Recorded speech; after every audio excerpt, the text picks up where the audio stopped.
আসসালামু আলাইকুম সবাইকে। স্মার্ট টেকের পক্ষ থেকে আমি মাসুম আছি আপনাদের সাথে।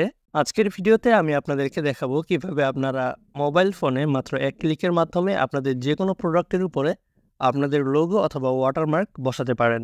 আপনারা সকলেই জানেন নিজের ব্র্যান্ড ভ্যালু বাড়াতে এবং নিজের প্রোডাক্টের পিকচারগুলোকে কপিরাইট প্রোটেক্ট করতে আমাদের লোগো অথবা ওয়াটারমার্ক ইউজ করা অনেক বেশি জরুরি। তাই আজকের ভিডিওটাতে আমি আপনাদেরকে খুব সহজে দেখাবো কিভাবে আপনারা যারা মোবাইল ফোন ইউজ করেন তারা মোবাইল ফোনের মাধ্যমে খুব সহজে এই কাজটা করতে পারেন। তো আর বেশি কথা না বাড়িয়ে চলুন শুরু করা যাক আমাদের আজকের ভিডিও। তো আমি পুরো কাজটা আপনাদেরকে পিক্সেল ল্যাবের মাধ্যমে করে দেখাবো। আপনারা চাইলে এটার মাধ্যমে খুব সহজে এই কাজটা করতে পারেন। তো আমি সর্বপ্রথমে আমার ফোন থেকে পিক্সেল ল্যাব যে অ্যাপসটা রয়েছে সেটা ওপেন করতেছি। পিক্সেল ল্যাব ওপেন করার পরে আপনার সামনে এরকম একটা ইন্টারফেস আসবে। তো আপনি এখান থেকে সর্বনিচে শেষের থেকে 2 নম্বরে যে অপশনটা রয়েছে কপির মতো এটার উপরে ক্লিক করবেন। এটার উপরে ক্লিক করে আপনার যে প্রোডাক্টটা রয়েছে বা যে পিকচারের উপরে আপনি ওয়াটারমার্কটা বসাতে যাচ্ছেন সেই পিকচারটা আপনি এখান থেকে সিলেক্ট করবেন। তো আমি আপনাদেরকে দেখানোর জন্য গুগল থেকে অলরেডি একটা পিকচার ডাউনলোড করে রেখেছি, আমি সেটা দিয়ে আপনাদেরকে দেখানোর ট্রাই করব। তো এখান থেকে আমি চলে যাব ফ্রম গ্যালারিতে। এই কাজটা কিন্তু প্রথমবার আপনাদেরকে একটু সময় নিয়ে করতে হবে, পরবর্তীতে যখন আপনি বাকি কাজটা করবেন তখন খুব ইজিলি করতে পারবেন, সেটাও আমি আপনাদেরকে দেখাচ্ছি। তো এখান থেকে আমি আমার পিকচারটা সিলেক্ট করলাম, যেটা আমার প্রোডাক্টের পিকচার। দেন ওকেতে ক্লিক করব। ওকেতে ক্লিক করার পরে এটা আপনার সামনে এইভাবে চলে আসবে। তো আপনারা অবশ্যই পিএনজি লোগো ইউজ করবেন। তো আমি এই লোগোটা এখান থেকে ওকেতে ক্লিক করলাম, দেখেন লোগোটা কিন্তু এখানে চলে আসছে। তো আমি কি করব, এটা সিম্পলি একটু ছোট করে কোনো এক জায়গায় বসিয়ে দিব। বসায় দেওয়ার পরে এখন পরবর্তীতে আপনি এই কাজটা তাড়াতাড়ি করার জন্য কি করবেন, এখান থেকে সেভে ক্লিক করবেন। সেভে ক্লিক করার পরে এখানে সেভ অ্যাজ প্রজেক্ট এটাতে ক্লিক করবেন। এটাতে ক্লিক করে আপনি এখানে একটা নাম দিয়ে দিবেন। তো আমি এখানে ওয়াটারমার্ক লিখে দিচ্ছি। ওয়াটারমার্ক লিখে এটা আমি ওকেতে ক্লিক করলাম। তো এই ছবিটা কিন্তু আমি এখনও আমার ফোনে সেভ করিনি। তো এবার যদি আপনাদেরকে একটা বিষয় দেখাই, আমি এখান থেকে বের হয়ে গেলাম পিক্সেল ল্যাব থেকে। পিক্সেল ল্যাব থেকে বের হয়ে আমি যদি আবার ওপেন করি, তো আমার সামনে কিন্তু এই ইন্টারফেসটা আসলো। এবার দেখেন এখানে নিচে লেখা আছে মাই প্রজেক্ট। তো আমি মাই প্রজেক্টের উপরে যদি ক্লিক করি, এখানে দেখেন লেখা আছে উপরে ওয়াটারমার্ক, যেটা আমি সিলেক্ট করলাম, মানে যেটা আমি একটু আগে সেভ করলাম। তো আমি এটার উপরে ক্লিক করব। তো এখানে আমার লোগোটা কিন্তু এখানে বসানো আছে অলরেডি।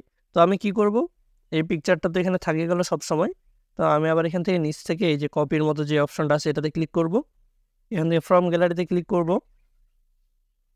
ফ্রম গ্যালারিতে ক্লিক করার পরে আপনার যে প্রোডাক্টের উপরে লোগোটা বসে যাচ্ছেন ওই পিকচারটা এখানে ক্লিক করবেন।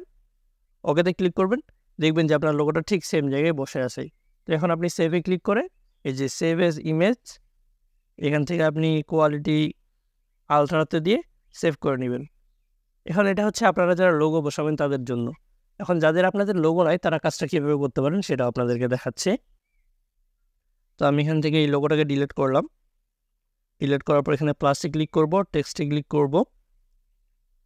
এখানে হচ্ছে আমি আমার শপের নাম লিখব।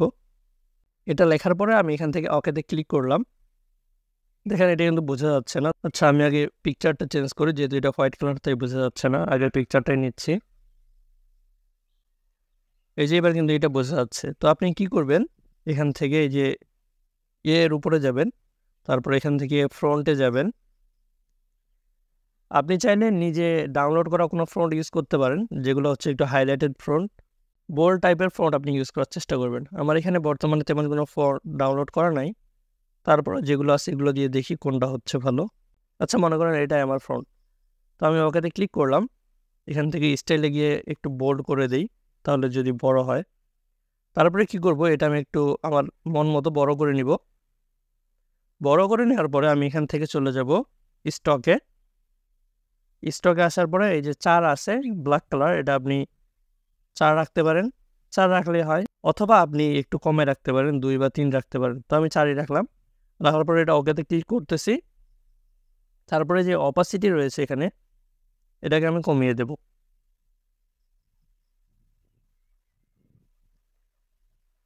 চল্লিশে রাখলাম, আপনি আপনার মন মতো রাখবেন। তারপরে আপনি কি করবেন, আবার এখানে সেভে যাবেন। সেভে যাওয়ার পরে সেভ এজ ইমেজ, এখানেও সেম লিখবেন, ওয়াটারমার্ক 2 দিলাম। এটা কিন্তু আমার সেভ হয়ে গেছে। তো আমি যদি এখানে 1 নম্বরে ক্লিক করি, তারপরে মাই প্রজেক্টে যাই, এখানে উপরে দেখেন আমার একটা রয়েছে ওয়াটারমার্ক 2, একটা আছে ওয়াটারমার্ক। তো ওয়াটারমার্ক হচ্ছে শুধু আমার লোগোর জন্য, ওয়াটারমার্ক 2 হচ্ছে আমার টেক্সটের জন্য।